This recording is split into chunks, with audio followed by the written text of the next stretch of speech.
आदरणीय बंधुओं, माताओं व मेरी प्यारी बहनों, राधे राधे।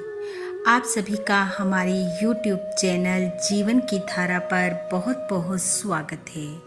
बंधुओं, आज हम इस वीडियो में संकट मोचन हनुमान जी की कथा सुनेंगे, जिसे सुनने सुनाने से हनुमान जी की कृपा से बड़ा संकट भी टल जाता है। कथा कहानी सुनने के बाद यदि आप हमारे चैनल पर नए हैं तो कृपया हमारे चैनल को सब्सक्राइब करें, बेल आइकन को प्रेस करें ताकि हमारी वीडियो की नोटिफिकेशन सबसे पहले आप तक पहुंचे। वीडियो को शेयर व लाइक भी जरूर करें।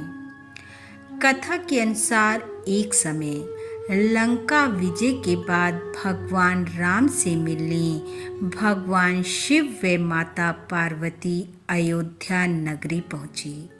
भगवान शिव व माता पार्वती को देखकर श्री राम व माता जानकी अत्यंत प्रसन्न हुए।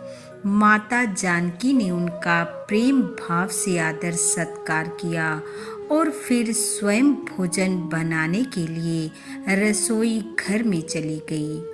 माता के जाने के बाद भगवान शिव ने राम जी से पूछा, आपके अति प्रिय हनुमान जी कहीं दिखाई नहीं दे रहे। भगवान राम बोले, वे बगीचे में हैं। राम जी की बात सुनकर भोलेनाथ ने कहा, मैं हनुमान जी से मिलने बगीचे में जाना चाहता हूँ। और ऐसा कह राम जी की अनुमति ले भोलेनाथ माता पार्वती के साथ बगीचे में पहुँच गए। बगीचे में पहुँच भगवान शिव ने देखा हनुमान जी एक आम के वृक्ष के नीचे लेटे हुए हैं और निद्रा में मगन है। निद्रा की अवस्था में उनके मुख से एक लय में खर्राटों से राम नाम की ध्वनि उठ रही है। राम नाम की उस ध्वनि को सुनकर भगवान शिव व माता पार्वती एक दूसरे को देखकर मुस्कुराने लगे। तभी माता पार्वती ने वृक्ष की डालियों की ओर इशारा किया। राम नाम सुनकर वृक्ष की डालियां भी झूमने लगी थी और उनके बीच से भी राम नाम उच्चारित हो रहा था।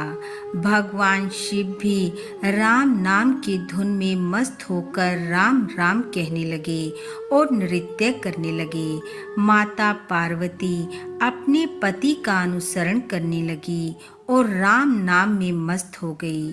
भगवान शिव और माता पार्वती के नृत्य की ऐसी झनकार उठी कि स्वर्ग लोक से देवतागण भी बगीचे में आ पहुँचे और राम नाम की धुन में मस्त हो थिरकने लगे। उधर माता जानकी भोजन तैयार कर भगवान शिव व माता पार्वती की प्रतीक्षा करने लगी। जब काफी समय बीत जाने पर भी वे नहीं पहुँचे तो माता जानकी ने लक्ष्मण जी से कहा कि आप जाएं और उन्हें भोजन के लिए बुला कर लाएं।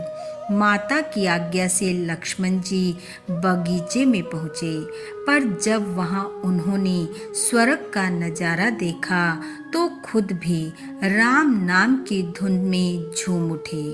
उधर माता जानकी परेशान हो रही थी कि अभी तक कोई भी भोजन के लिए नहीं आया।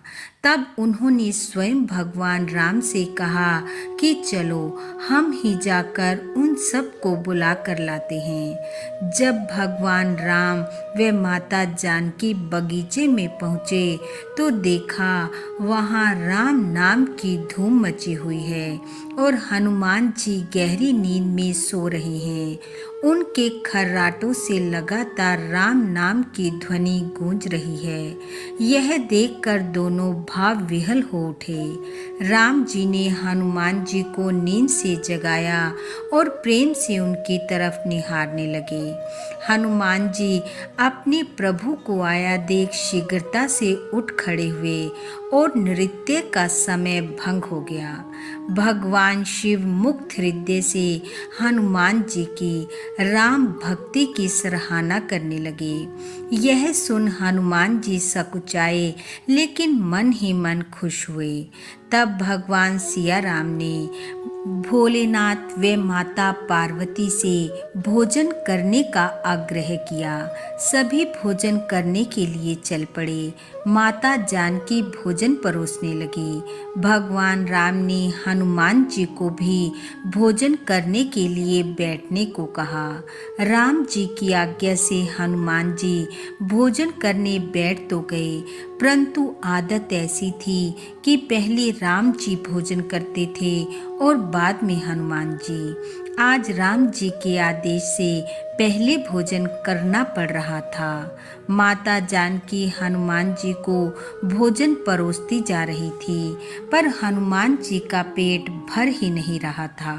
माता कुछ देर तो भोजन परोसती रही, परंतु शीघ्र ही वह समझ गई कि इस तरह से हनुमान जी का पेट नहीं भरेगा। उन्होंने तुलसी का एक पत्र लिया, उस पर श्री राम लिखा और भोजन के साथ हनुमान जी को परोस दिया। तुलसी पत्र खाते ही हनुमान जी की संतुष्टि हो गई और वह भोजन कर उठ खड़े हुए। मंद मंद मुस्कुराते हुए भगवान शिव यह सब देख रहे थे। वह भी भोजन कर उठे और हनुमान जी को अपने पास बुलाया और आशीर्वाद देते हुए कहा कि हे हनुमान जी, आपकी राम भक्ति युगों युगों तक याद की जाएगी और आप संकट मोचन कहलाएंगे। जो भी प्रेम पूर्वक आपको याद करेगा, आपका नाम सुमरन करेगा, उसके संकट पल भर में कट जाएंगे। बोलो संकट मोचन हनुमान जी की जय। बंधुओं, संकटों का नाश करने वाले हनुमान जी की कृपा आप व आपके परिवार पर सदैव बनी रहे। आपका घर आंगन खुशियों से महकता रहे। इन्हीं शुभकामनाओं के साथ आप सबका बहुत बहुत धन्यवाद। राधे राधे।